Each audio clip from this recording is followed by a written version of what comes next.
Les règles d'or du design ce matin. Ouais. C'est un sujet que t'as-tu des questions? Ben, non, mais je veux dire, il y a des choses, il y a des faux pas, il y a des choses à ne pas faire ou des choses à faire. Non, mais c'est ça. Il me semble que j'ai suivi tes enseignements au cours des dernières années. Tu disais, tout est possible maintenant. On peut mêler les genres. Oui, Il y a une cohérence qui doit être là, mais on peut mêler les genres. Oui, bien c'est sûr que, tu sais, on peut définitivement mêler les genres, mais c'est sûr que, tu sais, au fil des années, ce que je vois comme type d'erreur, c'est souvent, les gens, ils veulent mélanger un petit peu trop de genres, trop de styles ensemble. Ouais, là, ça devient n'importe quoi. Ça devient un petit peu... Gypsy King un peu. On perd de vue l'essentiel, comme on dit. Fait que c'est sûr qu'il faut déjà essayer de choisir 1 à 2 styles qu'on va pouvoir mélanger ensemble. Moi, je vais te voir chez Lanctot. Oui. Puis je te dis, Chanel, voilà, j'ai vu un plancher chez mon dentiste dans le cabinet que je trouve formidable. Oui. Je t'arrive avec une photo du plancher. Puis tu me dis, puis c'est pour mon salon. Tu me dis, qu'est-ce que tu me dis? Mettons que si je te montre une petite tuile de cabinet de dentiste, qu'est-ce que tu me dis? Ben, c'est sûr que si elle est prise dans un... En fait, c'est souvent le contraire qui peut arriver. Si elle est prise dans un cabinet de dentiste, c'est probablement qu'elle a une bonne garantie au niveau commercial. Donc, c'est sûr qu'au niveau résidentiel, il se passerait rien de grave. Donc, c'est sûr qu'on pourrait probablement le mettre dans ton salon. Mais le questionnement, c'est plus... De mettre la petite tuile dans le salon. Le questionnement, c'est plus de se dire la pertinence de ce type de produit-là dans ton salon, tu sais, en fait. Oui, effectivement.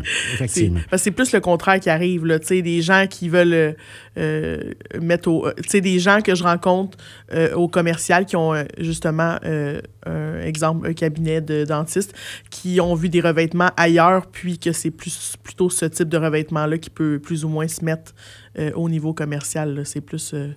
ça qui se passe, là. OK. Donc, mais toi, tu observes des règles d'or ou c'est quelque chose qui bouge avec le temps? Ben moi, je trouve pas que c'est quelque chose qui bouge avec le temps. T'sais. Comme si on se réfère, mettons, à une problème, ben pas une problématique, mais exemple, si on a un client qui arrive puis qui a vraiment une petite pièce. Oui.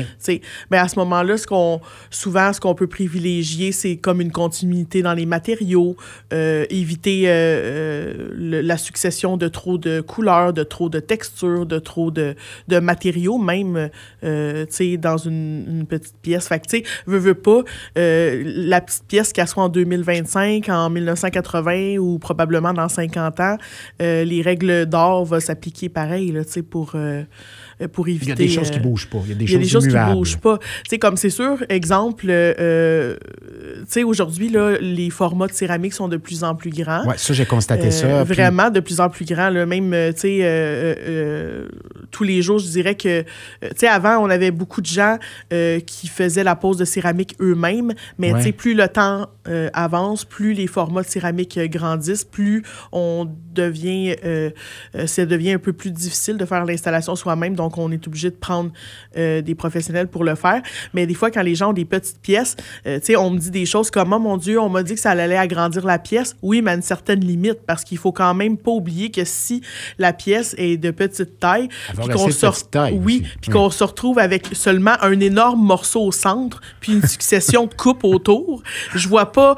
Là, je pense qu'on va avoir manqué notre coup dans le fait d'agrandir l'espace. C'est ça, c'était juste une tuile complète dans la place. Oui, exact. C'est pas ça qu'on veut. C'est juste que, il faut quand même faire un peu preuve de jugement. Exact. Achète-en une, fais-la encadrer, puis après ça, mets autre chose aussi. Oui. Tu sais, des fois, il y a des fresques. Exact, oui. Non, on fait pas ça. Non, mais moi, je te dis exact pour tout, Charles. Parce que moi, j'essaie de pas te contredire. Non, c'est pas vrai. Non, mais aussi, tu sais, dans des plus petites pièces, des règles d'or, c'est que ça dépend aussi le besoin qu'on a. Tu sais, des fois, les gens, ils vont vouloir ajouter des détails muraux, tu sais, des céramiques murales pour former un design ou des parements de bois. Puis à ce moment-là, ben si l'effet, c'est de vouloir agrandir la pièce, encore là, des fois, c'est pas nécessairement utilisé pour ça, mais plus pour mettre un accent de design, parce que si on veut vraiment réellement agrandir une pièce, normalement, on essaie de tricher au niveau de l'œil puis d'éviter de de cintrer l'espace avec plein de couleurs. Tu as effleuré l'affaire tantôt. Évidemment, tu arrives avec un plan, tu arrives avec un projet, puis tu dis c'est moi-même qui le fais. Ben, il existe des matériaux plus faciles, peut-être pour quelqu'un qui le fait lui-même, que de dire si vous allez là-dedans, c'est bon, je dis n'importe quoi, mais c'est moins épais. C'est une tuile italienne, ça coûte une fortune si vous en brisez une. Il faut faire très attention, etc., etc. Ben, donc, toi, tu es en mesure de nous guider là-dedans. Oui, puis c'est juste aussi, tu sais, je pense qu'en tant que représentant, quand on fait la rencontre des clients en magasin aussi, c'est un peu notre rôle de voir quel type de compétences notre client a l'air de posséder aussi. Parce que même si les clients qui se présentent en magasin, c'est pas nécessairement des professionnels, comme dans tout type de choses, il y a des gens qui ont l'air d'avoir des compétences un peu plus poussées que d'autres. Parce qu'ils l'ont fait souvent. Oui, ou qui ont déjà de l'expérience d'avoir acheté des maisons puis d'avoir rénové certaines choses. Donc, ils ont cette expertise-là un peu plus. Bien, à ce moment-là, c'est sûr que notre rôle en magasin, c'est de pousser pour un produit qui est vraiment facile pour la personne. Puis il y a le portefeuille aussi. Oui. Puis ça, j'imagine que tu es très sensible à ça. C'est une question que tu poses à un moment donné. C'est souvent ma première question parce que... Vous disposez de combien? Oui, parce que, je dirais, Charles, que dans mes premières années, moi, je suis une personne assez intense quand je rencontre les clients, comme plein de mes collègues. Puis des fois, on est emballé par le projet d'une personne comme si on faisait chez nous. Oui. Comme si on faisait chez nous aussi. Puis on sort plein d'affaires. C'est ce qui fait ta force aussi, probablement. Oui, j'imagine. Mais un conseiller ou une conseillère qui se met à notre place et qui tripe sur... Oui, bien moi, je suis ce genre de personne-là. Je m'investis à 100% dans les projets, comme mes collègues chez Langto d'ailleurs. Puis là, tu sais, des fois, on est bousculé, on a des coups de cœur. Puis là, on se rend compte à mi-chemin que tout ce qu'on montre, ben, c'est pas du tout dans le budget du client. C'est sûr qu'à ce moment-là, c'est pas mal dans les premières questions qu'il faut poser. Là, voilà, puis là, à partir de ce moment-là, tu te dis, ben peut-être qu'en mettre plus, peut-être au sol, ben considérer peut-être après coup dans votre décoration, peut-être de couper c'est ça, parce que si on se retrouve pas de céramique dans la douche parce qu'on a acheté une tuile qui fait 3 fois notre budget au plancher, on a un petit problème. C'est sûr que ça va être difficile. Je dispose de 300$, j'ai mis 200$ sur les robinets. 300$. OK. On fait de la peinture. Puis on la renouvelle régulièrement. Oui. Donc, il y a ça aussi, il faut le considérer. Donc, la sensibilité au portefeuille, la sensibilité au talent aussi dont on dispose. La règle d'or, donc, la première, c'est l'argent dont on dispose, le portefeuille. Oui, ben je pense que c'est ce qui va guider tout le reste, selon moi. Puis aussi, le type de pièce qu'on a, la fonctionnalité qu'on a, si on a des enjeux aussi, comme dans la cuisine, comme on avait discuté la semaine dernière ou l'autre semaine d'avant. Tu sais, des fois, on est dans la cuisine ou dans la salle de bain, puis on a des enjeux au niveau de la plomberie, au niveau des coûts, tu sais, par rapport à tout ça aussi. Puis du matériau, ça, tu avais déjà évoqué la chose, c'est du matériau dans une pièce, dis pas sûr que ça va là. J'évoquais la céramique dans un salon. Pas sûr que c'est une super bonne idée. Ça se peut, tu me l'avais dit. Oui, on le fait souvent, mais c'est juste que, tu sais, des fois, il y en a qui veulent vouloir faire des planchers chauffants. Ça aussi, ça a des coûts. Aussi. Donc, il faut des fois ramener les gens sur terre. Moi, je me souviens, à l'époque, on a fait nos rénovations dans la cuisine. On avait du bois franc dans la maison. Et on voulait poursuivre en bois franc, enlever la céramique qui était là depuis les années 70, puis dire, ben voilà, on veut continuer en bois franc. Notre contracteur a dit, c'est pas l'idée du siècle. Dans les cuisines, on dit le moins de bois franc possible, ça use rapidement, etc., etc. Alors que je l'ai vu à plein de places par la suite. Ben maintenant, c'est ça. C'est pas la même qualité de bois franc. Ouais. Oui, c'est la même qualité de bois franc. Mais pourquoi à l'époque, il n'a pas voulu? Parce que c'était trop de job? Ben, on va l'appeler, là. C'est juste que ça se voit, c'est juste que ça se voyait pas, tu sais. C'est sûr qu'au fil du temps, les produits sont... Oui, il y a des tendances qui vont guider un peu aussi les professionnels. Puis des fois, tu sais, comme dans n'importe quoi, on finit par répéter des choses qu'on répète parce qu'on le fait depuis tellement longtemps, mais que la plupart du temps, on sait plus pourquoi qu'on le répète, là, tu sais, des fois, ce genre d'informations-là. Mais c'est sûr qu'en termes d'évolution, le produit a beaucoup évolué, tu sais, surtout dans le bois.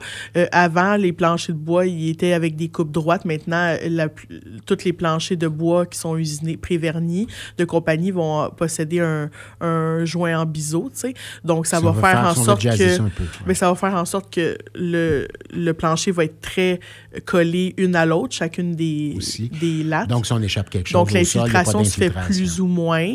Puis, il y a des vernis qui sont plus performant aussi, tu sais. Ouais. Parce qu'avant, comme il n'y avait pas de V-joint nécessairement, tu sais, la pose se faisait, mais le plancher étant ce qu'il est, naturel, puis qui bouge, bien, il y avait des cracks qui se faisaient, tout ça. Donc, avec les infiltrations d'eau, là, tu sais, à ce moment-là, ça finit par créer de plus en plus de problèmes. Autre règle d'or aussi, j'imagine qu'il y a des matériaux qui ne vont pas ensemble.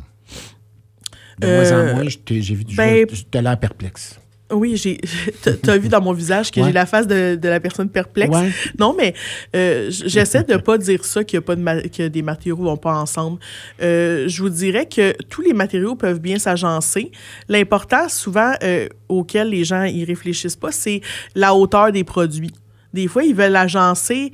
Moi, dans un même plancher, des fois, j'ai des gens qui veulent faire un mix de petites tuiles ou de mosaïques avec des céramiques plus grandes, des choses comme ça. Puis, ils vont pas, dans leur processus, ils vont pas réfléchir à la hauteur des produits pour l'agencement. Donc, tu sais, on peut pas se retrouver à mettre quelque chose au plancher qui est pas de la...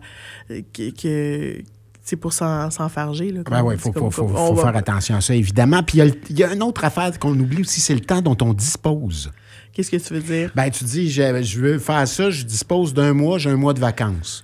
Ouais. Puis là, j'arrive avec des affaires compliquées. Sûrement que la designer va dire, attention, je vous fais vous avoir... C'est peut-être pas une bonne idée. Bien, c'est sûr que il y a des enjeux. Ouais. Aujourd'hui, quand même, un mois, c'est quand même beaucoup. Là. Moi, c'est plus quand on me dit que c'est pour demain, le problème. Ouais. Mais un mois pour un plein de pouces, c'est pas un mois pour un spécialiste. Ah non, c'est sûr. Un mois... Je bisoune tout seul, c'est pas pareil.